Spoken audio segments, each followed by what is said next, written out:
ഈ ഭൂമി ശ്രീരാമൻ ജനിച്ചതിന് ശേഷമാണോ ഉണ്ടായത്? ശ്രീകൃഷ്ണൻ വന്നതിന് ശേഷമാണോ ഉണ്ടായത്? അല്ല എന്നെല്ലാ ഹൈന്ദവനും അറിയാം. കാരണം ദശരഥ മഹാരാജാവ് പുത്രകാമേഷ്ടി യാഗം നടത്തി.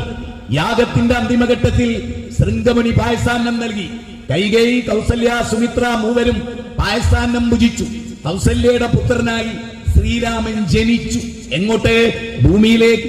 ആകാശത്തിന്റെ ചുവട്ടിൽ നക്ഷത്രങ്ങളിൽ നിലാവുല പൊഴിക്കുന്ന ഭൂമിയിൽ, അല്ലെ, കളകളാരവും പിഴക്കി നദികൾ ഒഴുകുന്ന ഭൂമിയിൽ, പന്നീർ പുഷ്പം പൂത്തുല്ലസിക്കുന്ന ഈ ഭൂമിയിൽ ദശരഥ മഹാരാജാവിന്റെ പുത്രനായി ശ്രീരാമൻ ജനിച്ചു എന്ന് പറഞ്ഞാൽ അതിന്റെ അർത്ഥം എന്താ?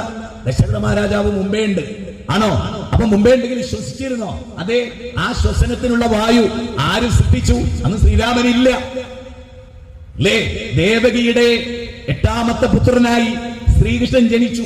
8ാമത്തെ പുത്രനായി. അപ്പൊ 7 സന്താനങ്ങൾ അതിനു മുമ്പ് വന്നു. ശ്രീകൃഷ്ണന്റെ മുമ്പ് 7 സന്താനങ്ങൾ വന്നു. ആരവരെ സൃഷ്ടിച്ചു? അവരുടെ ഹൃദയം ആര് ശരിപ്പെടുത്തി? അവരുടെ കണ്ണുകൾ ആര് ഡിസൈൻ ചെയ്തു? അവരുടെ ശരീരത്തെ ആര് നിയന്ത്രിച്ചു?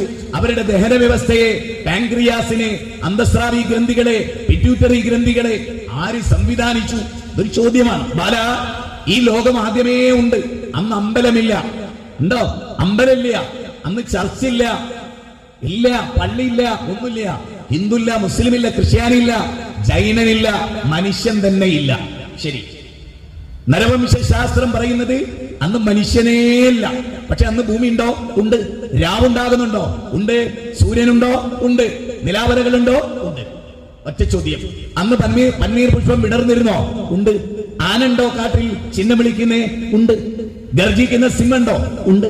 ഹീൽ മത്സ്യങ്ങൾ വെള്ളത്തിൽ നീന്തി തുടിക്കുന്നുണ്ടോ? അതെ. സർഗാസുതടാകത്തിൽ മുട്ടയിടുന്ന ഹീൽ മത്സ്യങ്ങളുണ്ടോ? ഉണ്ട്. ബീവറുണ്ടോ? ഉണ്ട്. എല്ലാം ഉണ്ട്. മാൻപേടകളുണ്ടോ? ഉണ്ട്. മയിലുണ്ടോ? ഉണ്ട്. കുയിലുണ്ടോ? ഉണ്ട്. അല്ലേ? കുയിലിന്റെ കൂകലായി പേടിപ്പെടുത്തുന്നതും പിന്നെ ഒരു ശസിനെ തോളിലേറ്റുന്നതും സായന്തനങ്ങളെ ചെപ്പിലൊതുക്കുന്നതും, അല്ലേ? ONV കുറുപ്പിന്റെ ഭൂമിക്കൊരു ചരമഗീതം. അതിൽ പറയാൻ, ഇഷ്ടവധുവാം നിന്നെ സൂര്യൻ അണിയിച്ച ചിത്രപടകഞ്ചുകം തെല്ലൊന്നു നീക്കി നീ അരുളിയ മുലപ്പാൽ കുടിച്ചു തെഴുത്തവർക്കൊരു ദാഹമുണ്ടായി. ഒടുക്കത്തെ ദാഹം നിൻ തിരുഹൃദയ രക്തം കുടിപ്പാൻ. ഇഷ്ടവധുവാം നിന്നെ സൂര്യൻ അണിയിച്ച ചിത്രപടകഞ്ചുകം. ഭൂമിയുടെ ഹരിതാപമായ അവസ്ഥ സൂര്യന്റെ പ്രകാശമേറ്റ ഫോട്ടോസിന്തസിസ് ആണ് എന്ന് ONV കുറുപ്പ്. അതൊക്കെ മുമ്പേ ഉണ്ട്. അമ്പലമില്ലാത്ത കാലം, ശ്രീകൃഷ്ണൻ ഇല്ലാത്ത കാലം, മുഹമ്മദ് നബി ഇല്ലാത്ത കാലം, ഈസാ അലൈഹിസ്സലാം ഇല്ലാത്ത കാലം, നബി സല്ലല്ലാഹു അലൈഹി വസല്ലം പൂജാതനായിട്ടില്ല. അന്ന് ഭൂമിയില്ലേ? ഉണ്ട്.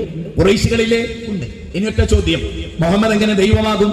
മുഹമ്മദിന് മുമ്പ് ലോകമുണ്ടെങ്കിൽ സല്ലല്ലാഹു അലൈഹി വസല്ലം 2000 വർഷങ്ങൾക്ക് മുമ്പ്, യേശു ജനിക്കുന്നതിന് മുമ്പ് ലോകമുണ്ടെങ്കിൽ, ഈ ചോദ്യം വളരെ പ്രസക്തമാണ്, ചിന്തനീയമാണ്. എങ്കിൽ ഭൂമി സൃഷ്ടിച്ച ആരാണ് ദൈവം? അവനാണ് ദൈവം. ആരാണ് ആകാശത്തെ ശരിപ്പെടുത്തിയത്? അവനാണ് ദൈവം. മനുഷ്യനെ ഈ ഭൂമുഖത്തേക്ക് അയക്കുമ്പോ അവൻ ആവശ്യമുള്ള അനുകൂലനങ്ങളെ ഈ ഭൂമുഖത്ത് സൃഷ്ടിച്ചവനാരോ അവനാണ് ദൈവം. അതാരാത്? ഹിരണ്യഗർഭഃ സമവർത്തദാഗ്രേ ഭൂതസ്യ ജാതപതിരേക ആസീത് സദാധാര പൃഥിവ്യം ദ്യാമു ദേവായ തസ്മൈ ദേവായ ഹവിഷാവിദേമാം. ഋഗ്വേദം 10ാം മണ്ഡലം. 10 മണ്ഡലമാണ് ഋഗ്വേദത്തിൽ. 121ാമത്തെ സൂക്തം 1ാമത്തെ ഇറക്കിൽ. ആകാശഭൂമികളുടെ സൃഷ്ടാവാര? ശ്രീരാമൻ എല്ലാം ഉറപ്പാണ്. ഞാൻ നേരത്തെ പറഞ്ഞു. ശ്രീകൃഷ്ണൻ എല്ലാം ഉറപ്പാണ്. മാതാമൃതാനന്ദമയി എല്ലാം ഉറപ്പാണ്. സായിബാബ എല്ലാം ഉറപ്പാണ്. സായിബാബയാണ്. നമ്മൾ കാർ ഓടിച്ചു പോവാണ്, നമ്മളാണ് ഡ്രൈവർ. നമുക്ക് അറ്റാക്ക് വന്ന് നമ്മുടെ സ്റ്റെയറിംഗിലേക്ക് മരിച്ചു വീണാൽ പിന്നെ ആ കാർ ഓടും? പറ. ആ കാർ അവിടെ പോയി ഇടിക്കും. സത്യല്ലേ? ആണല്ലേ? കുക്കയിലേക്ക് മറിയും. സത്യല്ലേ? സൂര്യന്റെ നിയന്ത്രണം സായിബാബക്കാണെങ്കിൽ സായിബാബ മരിക്കുന്നതിനോടുകൂടി സൂര്യന്റെ കൺട്രോൾ കൊണ്ടേ പോണം. ചെറിയ തിങ്കിങ് ആട്ടോ പറയുന്നത്, സിമ്പിൾ തോട്ട് കേട്ടോ. നേരെ മറിച്ച് ഇസ്ലാമിനെ ആരാധിക്കാൻ ഒരു പ്രതിമല്ല. മുഹമ്മദ് നബിയുടെ മാത്രമേ പ്രതിമല്ലാത്തുള്ളൂ ലോകത്ത്. ഗാന്ധിജിന്റെ ഉണ്ട്, നെഹ്റുവിന്റെ ഉണ്ട്, പട്ടേലിന്റെ ഉണ്ട്. 3000 കോടിയുടെ പ്രതിമ. ലോകത്ത് അത്ര വിലപിടിപ്പുള്ള ഒരു പ്രതിമ ലോകത്ത് എവിടെ ഉണ്ടാവില്ല. ഇന്ത്യയിൽ മാത്രമേ ഉള്ളൂ. അത്രയും വലിയ പൊട്ടപ്പോയത്തോ. 3000 കോടി പ്രതിമ തിന്നാൻ തരുമോ? ഇല്ല. പ്രതിമ സംസ്കാരം തരുമോ? ഇല്ല. പ്രതിമ ഉടുക്കാത്തവന് വസ്ത്രം നൽകുമോ? ഇല്ല.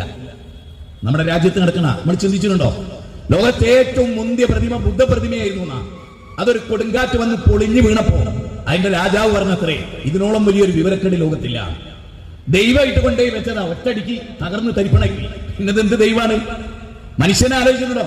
നമ്മൾ മിണ്ടാത്തൊരു കരിങ്കല്ലെടുത്ത് വെക്കുക, എന്നിട്ട് അതിൽ പ്രതിമ കൊത്തുക, എന്നിട്ട് പൂജാമുറി കൊണ്ടെക്കുക, എന്നിട്ട് നമ്മളെടുക്കണം, ആ ദൈവത്തെ നമ്മളെടുക്കണം, എന്നിട്ട് നമ്മളായിട്ട് കൊണ്ടുവെക്കണം. എന്നാ ഉണ്ടാക്കിയ പ്രതിമ നടന്നുപോയി പൂജാമുറിയിൽ ഇരുന്നോ? അതിട്ടില്ല. തലച്ചോറില്ല. ഇന്ത്യ രാജ്യത്തെ മനുഷ്യർക്ക് തലച്ചോറില്ല. ചിന്തിക്കും. ഞാൻ ആദർശം തുറന്നു പറയുന്ന ആളാ എല്ലാരോടും. എന്റെ മുമ്പിൽ മനുഷ്യരേ ഉള്ളൂ.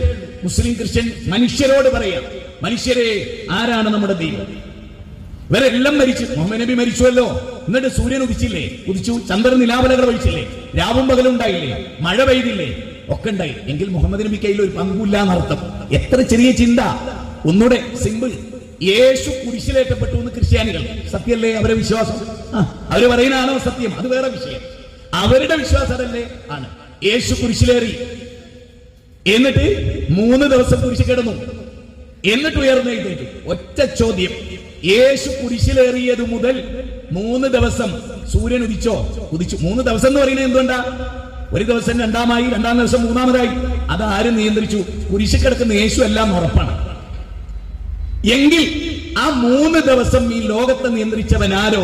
അവനാണ് ഞങ്ങളുടെ ദൈവം, ഇസ്ലാമിന്റെ ദൈവം. മുഹമ്മദ് നബിക്ക് പ്രതിമല്ല. ആലോചിച്ചിട്ടുണ്ടോ എന്തുകൊണ്ട്? ആ പ്രതിമയിൽ ഒതുക്കാൻ പറ്റുന്ന പ്രതിമാസിന. യജുർവേദം 32-ാം അധ്യായം 3-ാമത്തെ ശ്ലോകം. ദൈവത്തിന് പ്രതിമല്ല. യജുർവേദം 4 വേദം. ഞങ്ങൾ പറയുന്നു ബൈബിൾ പ്രകാരം പ്രതിമ പാടില്ല. ബൈബിളിൽ പ്രതിമ പാടില്ല എന്ന്. എന്നിട്ട് ക്രിസ്ത്യാനികൾ പ്രതിമ വെക്കുന്നു. കഷ്ടം. ബൈബിളിൽ എന്താ ഉള്ളത്? നിങ്ങളൊന്ന് കേട്ടോളൂ, ഞാൻ ഒരു വാചകം പറയാം. മിസ്രീം ദേശത്തു നിന്നും, അടിമ ഭവനത്തിൽ നിന്നും നിന്നെ കൊണ്ടുവന്നവനായ ഞാനാകുന്നു നിന്റെ ദൈവം. മേലെ സ്വർഗത്തിലെങ്കിലും താഴെ ഭൂമിയിലെങ്കിലും വെള്ളത്തിനടിയിലെങ്കിലും ഒന്നിന്റെയും പ്രതിമ അരുത്. അരുത്. ഇവിടെ വാഹനം നിർത്തരുത്, ഇവിടെ മൂത്രം ഒഴിക്കരുത്. അതുപോലെ ഈശ്വരൻ പറഞ്ഞാണ്, പ്രതിമ അരുത്, പാടില്ല. അതിന്റെ മുമ്പിൽ നീ സാഷ്ടാംഗം പ്രണമിക്കരുത്. കേനോപനിഷത്ത് എന്നൊരു ഉപനിഷത്തുണ്ട്. 108 ഉപനിഷത്താണ് ഏറ്റവും ശ്രദ്ധേയമായ ഉപനിഷത്ത്. 10 ദശോപനിഷത്തുണ്ട്. ഈശാവാസ്യോപനിഷത്ത്, ബൃഹദാരണ്യോപനിഷത്ത്, മുണ്ടകോപനിഷത്ത്, കഠോപനിഷത്ത്, ശേതറുപനിഷത്ത്, തൈത്തിരീയ ഉപനിഷത്ത്, അതുപോലെ തന്നെ അല്ലോക്യോപനിഷത്ത്, അങ്ങനെ പല ഉപനിഷത്തുണ്ട്.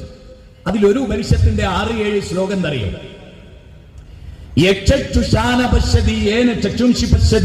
തദേവ ബ്രഹ്മത്വം വിദ്ധി നേതം യേതിതമുപാസതേ.